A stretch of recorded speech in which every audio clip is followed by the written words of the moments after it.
Pigeon stretch, hip hinge. Who doesn't have tight glutes? It has taken me a while to sit in this elevated pigeon stretch without placing my hands on the floor.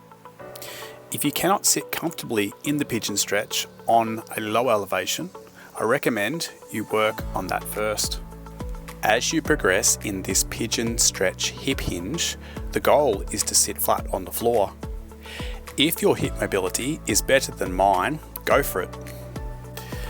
Start in the pigeon stretch with the front knee bent at 90 degrees and the shin running parallel with the hips. The rear leg is straight and the ankle is plantarflexed, so the top of the foot is resting on the floor. It's essential to square the hips as much as possible. Often when sitting in a pigeon stretch, the hips are twisted, with the hip of the rear leg slightly behind the front hip. Try to square your hips so you can maximize the efficiency of this mobility exercise. Also be mindful of the shoulders. Are they square or is the torso twisted? Once you're sitting comfortably in the pigeon stretch, you can bend your elbows and bring your fists to be in front of your chest. Flexing the biceps and making fists will increase upper body tension and make the movement easier to control.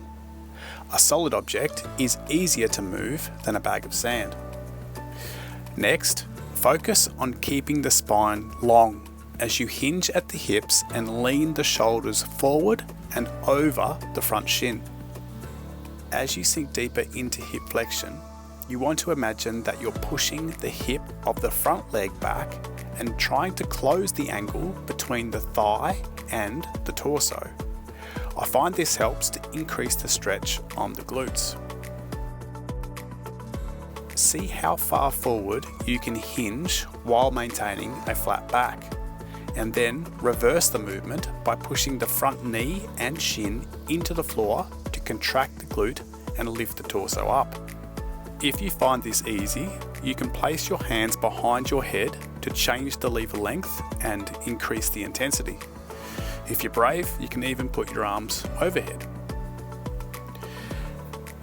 The pigeon stretch hip hinge can be performed for repetitions, isometric holds, or a combination of the two. I would typically perform 10 reps and then a 15-second isometric hold on each side. If you found this video helpful, please subscribe to this channel as this encourages me to keep making great content.